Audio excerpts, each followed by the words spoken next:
So, welcome. It's my great pleasure as Chair of Early Childhood Research here at the University of South Australia to welcome you to our annual Lissa Oration. This is an event that has extended across many years now and is a proud tradition here in the name of Lynn and Lissa at the University of South Australia. Before I begin, I would like to acknowledge the traditional custodians of the land on which we meet and pay my respect to elders past and present and to children as our emerging elders. I would now like to invite our Dean and Head of School of Education, Professor Shane Dawson, to the podium. Thank you. Please make him welcome. Thank you, Pauline. And before I commence as well, I'd like to acknowledge that we meet on the lands of the Kaurna people and pay our respects to their elders past, present and emerging. So thank you for being here today for this event. It's I'm 4 days into the job, and yes, so anything that I stuff up you can just equate to being 4 days into the job. So it promises to be a great and prestigious event. This is the precursor to Australia's National Children's Week, and so there's a great range of events that will be carried out. And we're very fortunate tonight and thrilled to have with us Emeritus Professor Judy Atkinson. And after a very, very brief 5-minute conversation with Judy, there's a fire in the belly there that will come across tonight that will provide a very, very frank and honest opinion, and that will open up a wide range of hard-hitting questions that you can all start to address and think about. Education itself has never been more prominent, important and critical in our lives, and at the same time it's more contested, criticised and commented on.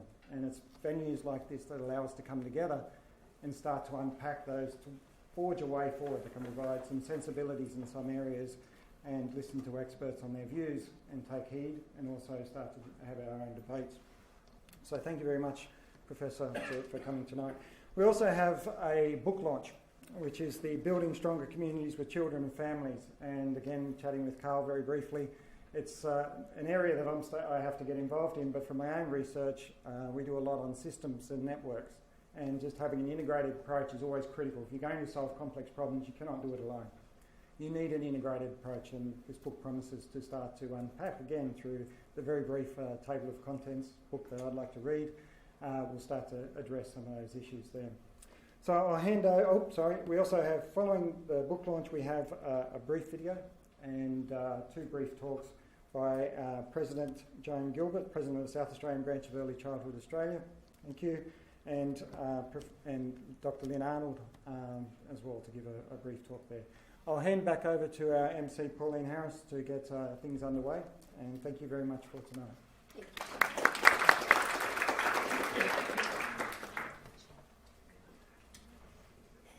Thank you, Shane. Thank you, Professor Dawson.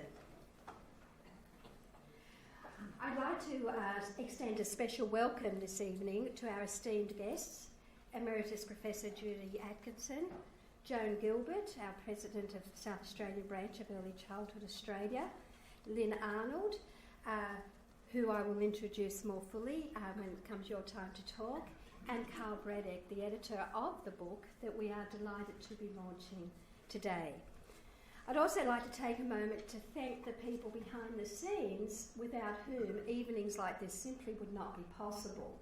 So I extend a very, very grateful thank you to Jess Roach, to Jean Mendren and colleagues of the Research Office in the School of Education. And I also express a heartfelt thanks to Associate Professor Elspeth McInnes for her assistance in organising key events that are helping to make tonight's event a success. And feast your eyes on the beautiful floral arrangement.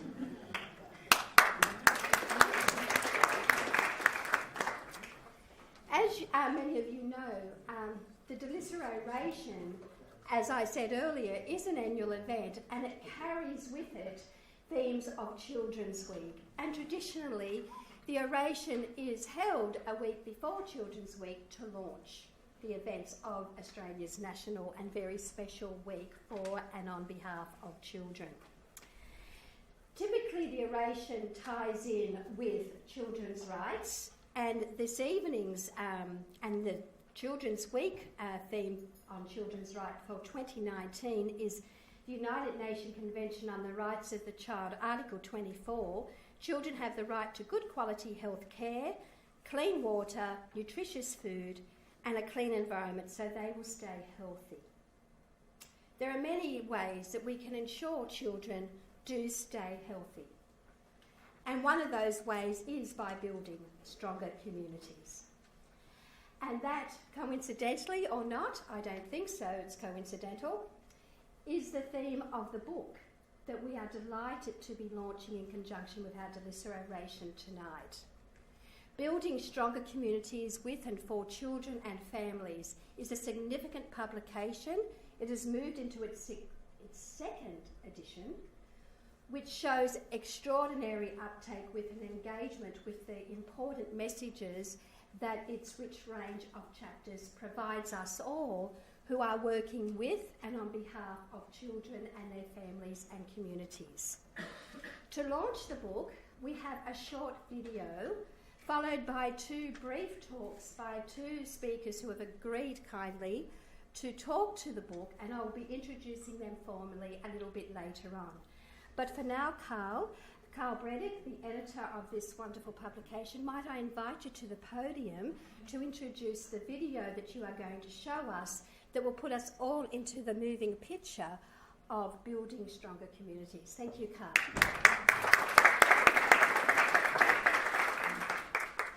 Thank you, Pauline. When we started Communities for Children about 15 years ago, and since that time, for the last 15 years, it's always been extraordinarily difficult to communicate and explain what Communities for Children is all about. I guess if there's somebody in here who really understands what it's all about, you can put your hand up and I'll defer to you. So we spoke to a couple of communication experts a little while ago. Andy's sitting back there. And talked to them about how we can actually communicate some of the key concepts behind it, and some of the key concepts behind the work that we've been involved in the past 15 years in trying to redesign a system that actually supports children and families and leads to better outcomes for children and families who are at risk of vulnerability. So this is what this documentary, short documentary, is all about. It will save the speakers having the challenge of trying to explain what Communities for Children is, which is what the book's about. So tonight we'll have a look at that. We're sorry that the book actually isn't available tonight. The publishers have been a little bit slower than they were last time, and I was expecting they would have it done by now, but it will be a little bit longer, but you can order it. That's all possible. So without saying any more, let's have a look at the documentary, and then we'll have our speakers to talk to the contents of the book.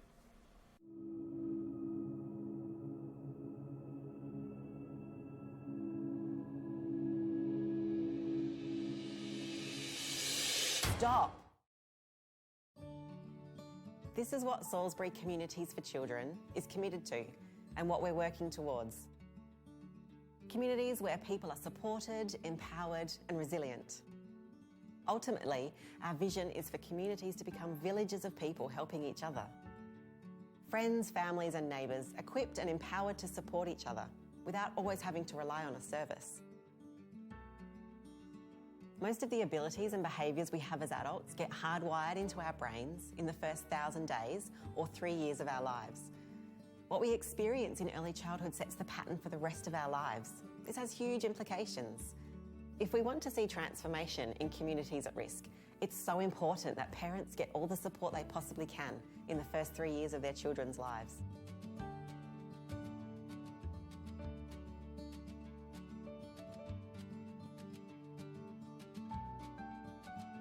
While we want our communities to be like this, the reality is that we're not there yet. In 2005, the federal government recognised 5 suburbs in the Salisbury area as among 52 disadvantaged communities in Australia, and they supported C4C with funding to address the needs. We're now working across 13 suburbs in the area. We as parents, in particular we as dads. The values and principles we hold guide and shape every decision we make and inform every aspect of what we do. The way that works is like this. If we have a principle of seeing workers as friends, then we're not going to set ourselves up as the experts who try and fix you and your problems. Instead, we'll come alongside you, get to know you and relate to you as a whole and capable person who needs a bit of extra support. Research has shown that a place-based approach is the most effective path to follow. Place-based approaches acknowledge the strengths and challenges of the community. By listening to what they want and need, we empower them to develop and own what we do together. From the outside, what we do might look like just another bunch of programs, but the secret sauce is the spaces we create to run the programs in. So instead of just creating individual programs and services that people come to, we create a space where people can come and hang out, focusing on a welcoming and safe environment that's not time restrictive, so that people have the opportunity to drop in when it suits them. So I've grown up with family, but everyone's passed away. And I grew up with a sense of community and family, which my children now don't have. So this is more their lounge room that I can provide them that I otherwise can't give them. This creates a relaxed and trusting environment where people can sit and talk and relate to each other, peer-to-peer, and individuals to volunteers or staff. In these relationships, new connections are made without the fear normally associated with attending the office of a service provider that people don't know. In this kind of space, we find that people often help each other as they share their own experiences and strategies. When I started here, I saw other parents, how they deal with the kids. So I learned so many things from them, like, when they get crazy, how to deal with them, so which was very, very helpful to me.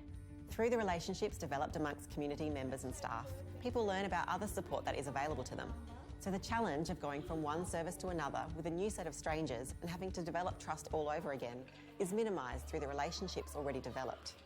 We have parents who are part of the Parents Next program who are then connecting into First Steps. So it's not just this is the one thing that is going to solve your problems or it's going to help you, but if you can connect into different places, then if your needs are not being met here, then hopefully they're being met here or here. We can make a greater impact when we work closely with other services and integrate them together. We bring services to the people in the spaces we create where they feel safe. In this way, we're able to connect people with the supports that they need when they may not even be aware of other services or able to seek them out. This closes the gap that people can often fall through. And we can connect them into other services and other local services. I heard someone describe it last week actually as a web. If they're, can be connected here but then connected into all these other areas as well, then got a greater support network. Finally, we believe the effectiveness of all of this comes down to having the right people. Staff who hold our values and who believe in the vision of what we are working towards. People who regard those we serve not as needy recipients, but as equal community members with their own unique qualities and strengths.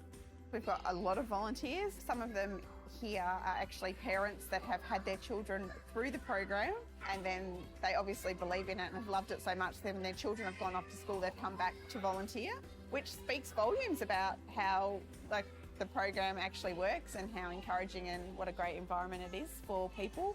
We really believe in the holistic work of the Salvation Army, so everything from physical health, mental health, emotional health, spiritual health. So it's a good fit for us because we believe in the integrated model, and if we can support people not just spiritually but in other ways, then we think it's really beneficial for them and their well-being. While everything we've talked about so far is real and transforming lives and communities, doesn't mean much outside of that community without the research to back it up.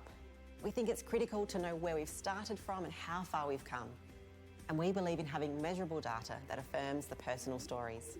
So before we actually started any C4C programs or hubs in the area, we had a look at what services were already here so that we could properly compare what was happening in our group and what was happening in other areas. UniSA had a look at our group of suburbs and had a look at child vulnerability levels and the general health of children and families in the area. And then they found a comparison group of suburbs that were really similar on levels of child vulnerability and that general overall health of children and families. And then they compared them again after a few years of us being here, and we were able to see that Salisbury Communities for Children actually had made quite a positive impact in comparison to those similar suburbs. We're hearing from parents that they're noticing positive changes in their children, that they're noticing they've got better relationships with their children. kids are more confident and ready for school. And then when we look at the actual data, we can see the exact same trends happening there as well. We continue to learn from what others are doing around the world, and we bring that learning into our own specific context.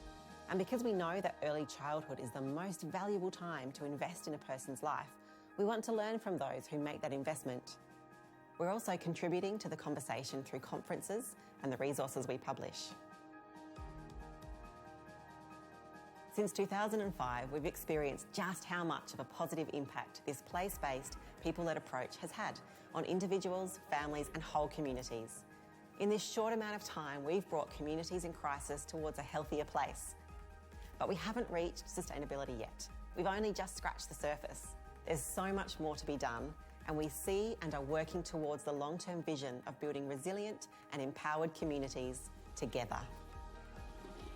For me personally, Family Zone is the family that I don't have, and a safe, supportive environment that you can always come to and count on. And without something like this, I don't know how my children would have a sense of community or family. It's vital to their understanding for their future, really.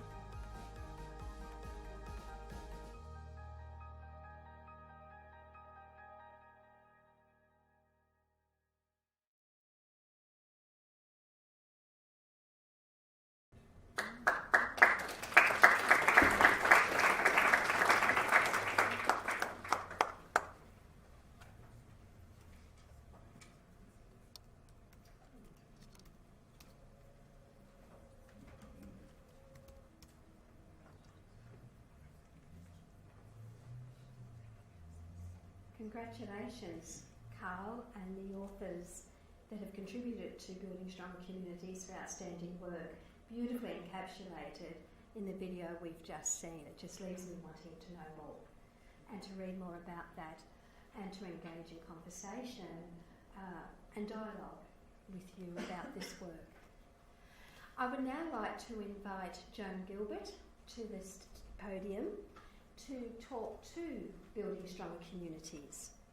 Joan Gilbert is an early childhood educator who over a number of years has worked over a wide range of early childhood settings.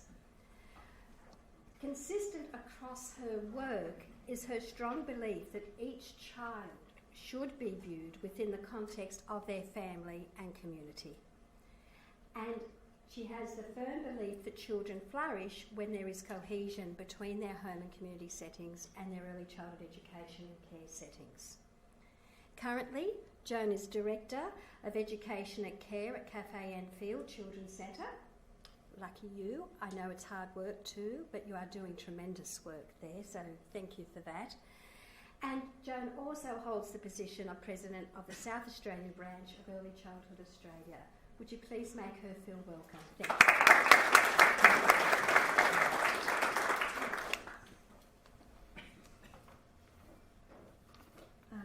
Thank you, Pauline.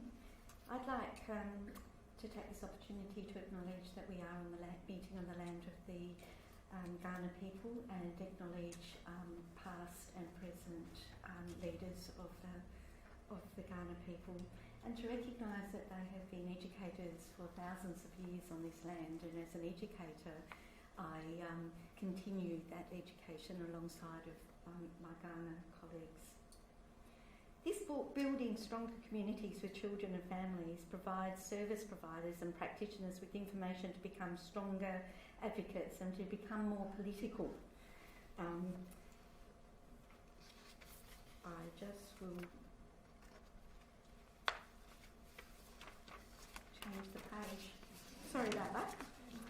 I wanted to start really by saying that that's okay, what I have said, but what I'd like to say is that it's a great honour to be here tonight, to be involved in this event, to launch the book, Carl. I have great respect for your work and of your colleagues. The book, Building Stronger Communities for Children and Families, it's an amazing book. It's so deep with information, and the job of launching it or having a comment about the book was daunting, and I think the video did such a great job of pulling all that information together. So thank you for that coming first, that's great. I've just got to say that reading your book made my heart sing.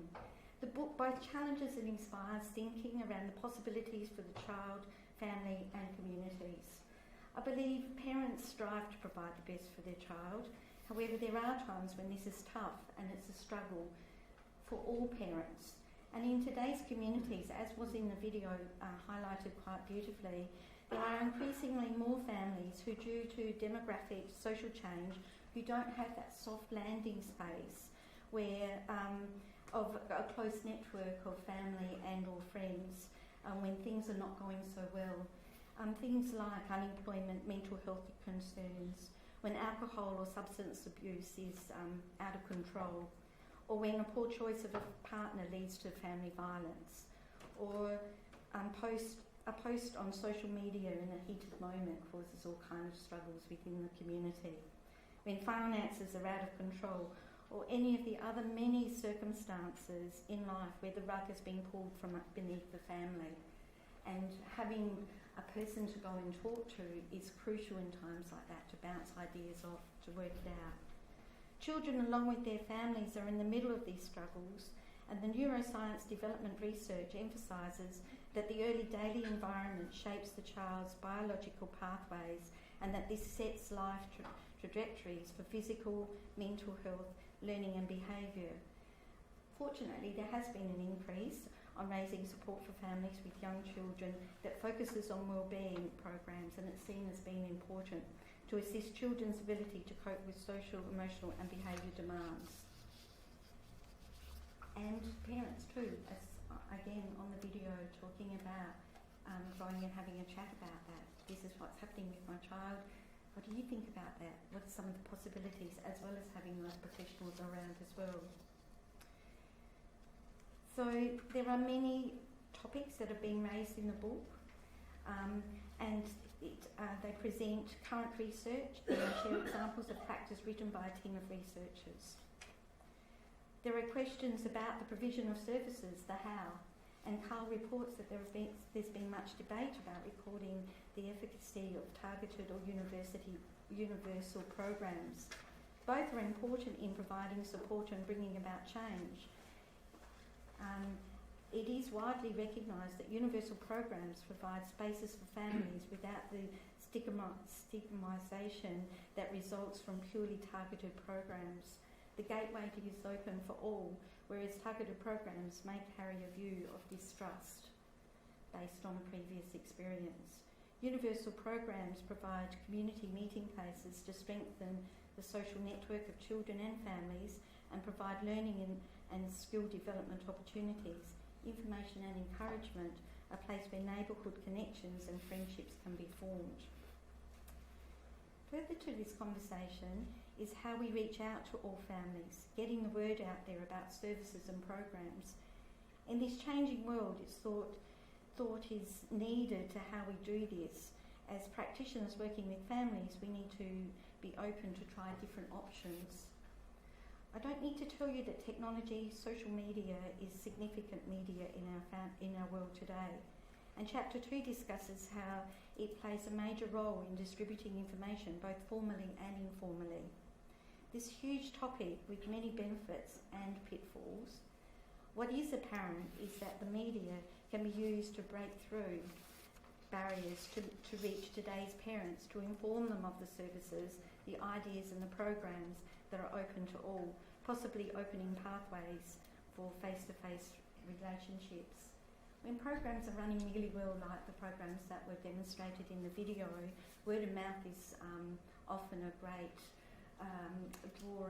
People talk to their friends to draw in others into the program, and that isn't always done face-to-face, it's often done using social media as well. For strong communities, we all need to be advocates for children and their families. It's not up to just one service to be able to provide that. We need to be all having that conversation. At Early Childhood Australia, our values are around respect, leadership, integrity and equity. And we demonstrate our respect for children, families and professionals. We aim to encourage and be courageous in promoting the rights and the voice of young children. Our work is based on evidence and expertise, and it's always ethical and transparent. We believe in social justice and equal opportunity. To achieve this, we champion the rights of young children to thrive and learn at home, in the community, within early learning settings and throughout school. Our work aims to build the capacity of our society and the early childhood sector to realise the potential of every child during those critical early years from birth. ECA in particular acknowledges the rights of Aboriginal and Torres Strait Islander children and their family, and the past and current injustices and the realities for them around Australia. In particular, I make mention of two current priorities: speak up for children and build social capital.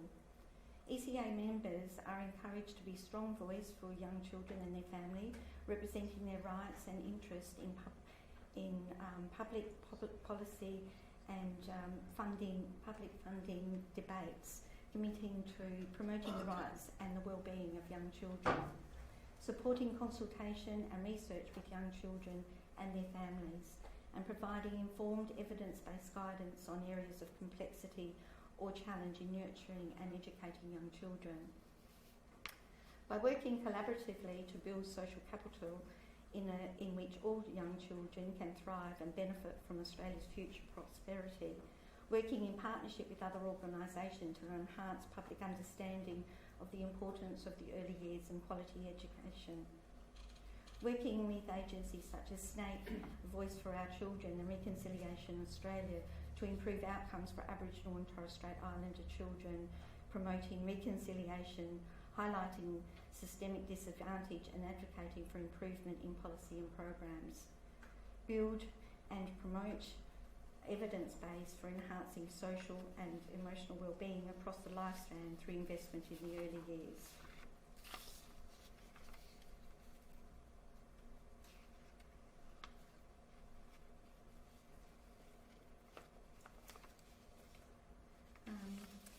So this book, Building Stronger Communities with Children and Families, provides service providers and practitioners with information to become stronger advocates and become more political.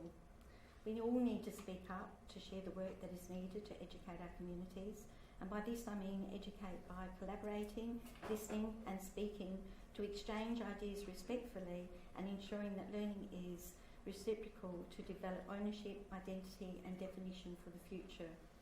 We can build stronger communities together by developing local partnerships for local solutions and recognising the diversity across communities. Marky Wally describes this as co-producing services with children and families and communities rather than doing it for them. This book is not only has the rhetoric, but it also has many fine examples of how we can achieve that. And thank you for sharing that with us.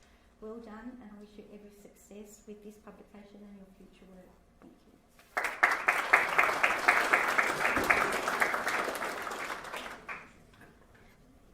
Thank you, Joan.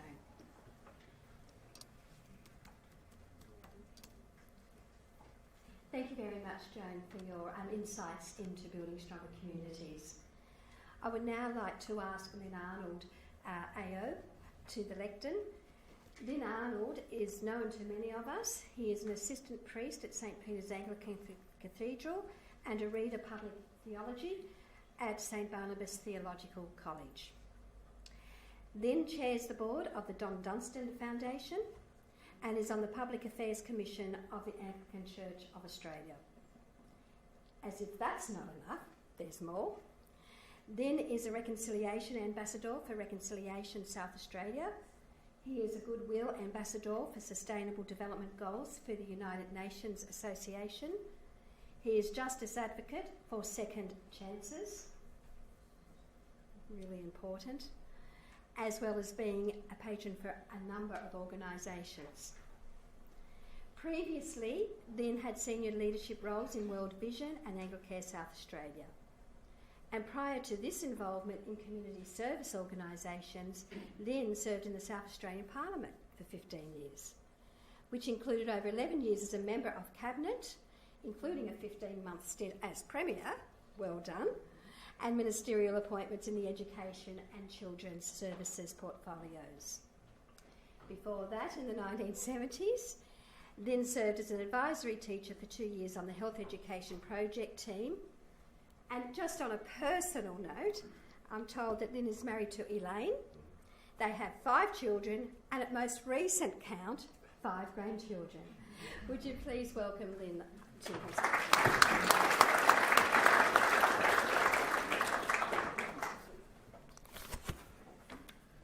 Ninamane. Nadlu tampendi, gana me yuna, yeta matanya wamatara nyako. Gana me yunako yutako, taikoringa tawila. Panako tapa puruna, bulcha yalcha kuma, nadlu, panadlu wadlu, terlatina mankoriadlu. With the approval of Ghana elders, I have wished to say, we acknowledge the Ghana people and their spiritual relationship with the land as the traditional custodians of the Adelaide region. We acknowledge their living culture, heritage and beliefs. Well, Pauline, thank you for your warm introduction, and thank you too to Carl for initially inviting me to be part of this launch tonight. May I say, I'm not very appreciative, I'm appreciative in a qualified sense. And may I not keep you troubled too much longer what I mean by that. My qualification about my appreciation is, where were you when I didn't know I needed you and this book? And I say that because as somebody who, Salisbury's got a big mention here, it's an area dear to my heart. I lived and worked there for nearly a quarter of a century. All my children, or our children, were born while we lived in Salisbury, and many of my relatives still live in that area. So it's an area dear to my heart. I went on to represent it in Parliament, and you mentioned my time in Cabinet and as Premier, and was very concerned to do things that were there for the social betterment of community. One of the things of which I was proud when I was Premier was the launch with my colleague Susan Lenihan of the document Meeting the Social Challenge, which was about trying to address the issues that were facing our community in South Australia at that time. I then went on to work for World Vision and Anglicare, as has been mentioned. But one of the things I found when I read a book like this, and you have first of all the first edition done in 2015, and this is the text of the one that is due to come from the printers fairly soon, is the fact that there's so much in there that, boy, I wish I'd known that then.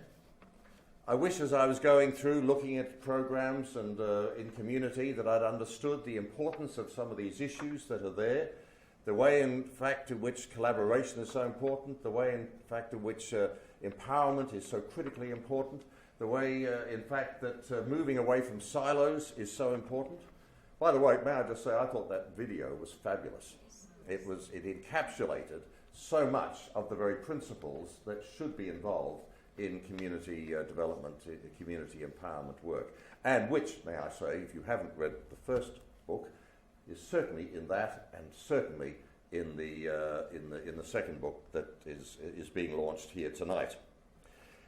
What I noticed in that video, apart from it being so to the point on important issues about how one should engage with community in terms of change and empowerment in community, it said a couple of phrases that really should set people thinking. You know, when so many people say, oh, we get all these things right, there's services there to help people, to be there for them. But there were a couple of phrases. Without the fear of the community office. That's an odd phrase, isn't it? And then office to office, meeting a new set of strangers. And in those two phrases was so much that was being addressed by everything else in that video. Again, there's a slight qualification to my appreciation of that video. There was one reference which I know what was meant. It talked about a web, and a web in the sense of networking. I get that. My problem is without the fear of the community office, office to office, a new set of strangers, that seems sometimes like a spider's web. Come and get caught in my spider's web. And I know that wasn't what was meant. What was, of course, meant by the web in the sense that's used in the video was that tapestry of community.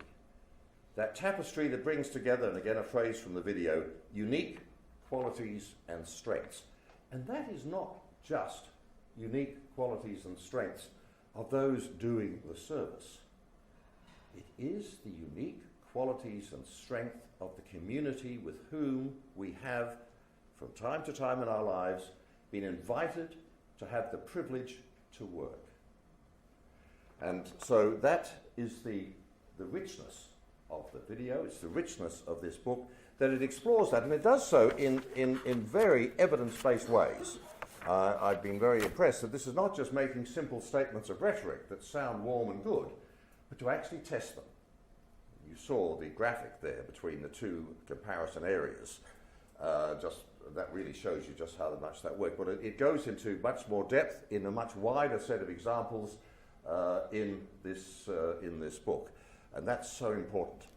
Now, this book is not. It has a lot of the content of the first one, but it also has a couple of additional chapters, and also some of the chapters have been revised, in some cases, quite significantly. But I was struck as I looked through this book at a couple of things. First of all, let me just see if I can find the right spot. Some of the way in which each of the chapters comes with a paragraph describing what's in it. They're teasers, if you like. You know, they really bring you in to read the chapter. But I was struck here, the one chapter that's a new chapter in this book, Tribes to Togethering. Think about that. A transpirational approach to thinking about place-based leadership. And this is what it says at the end of the paragraph describing that. This, in turn, shapes their own leadership, this is the community, as they move towards a relational process of co-creating a movement of collective leadership that facilitates collective impact. I just thought that said so much about the whole book. Now, I was rather pleased that one piece has not been changed from the previous book, because it mentions something that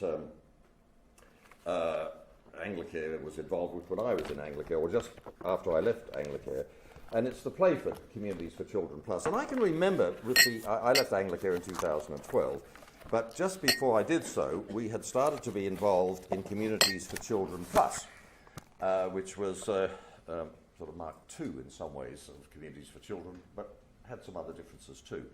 And that was, we were involved in programs in the southern suburbs and also out in the Playford area.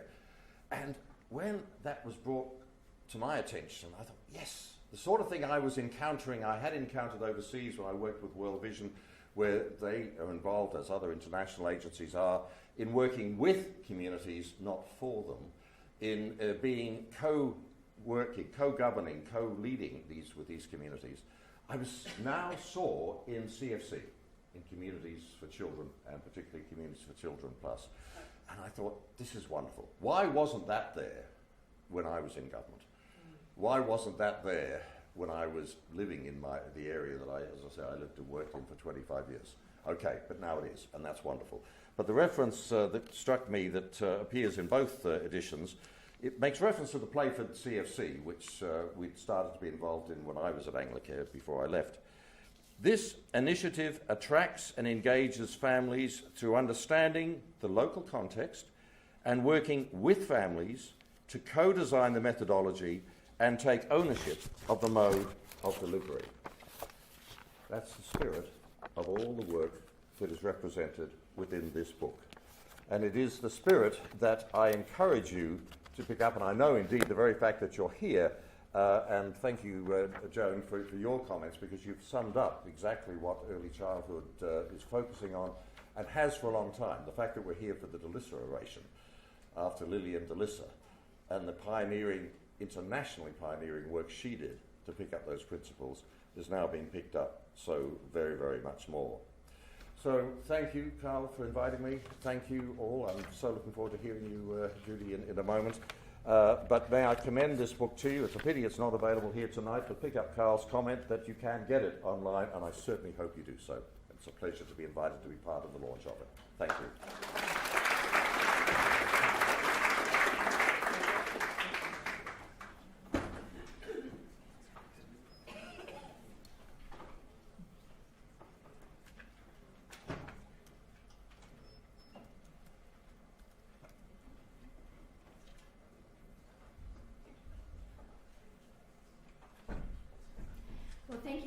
much, Lynn, for your words of insight into building stronger communities.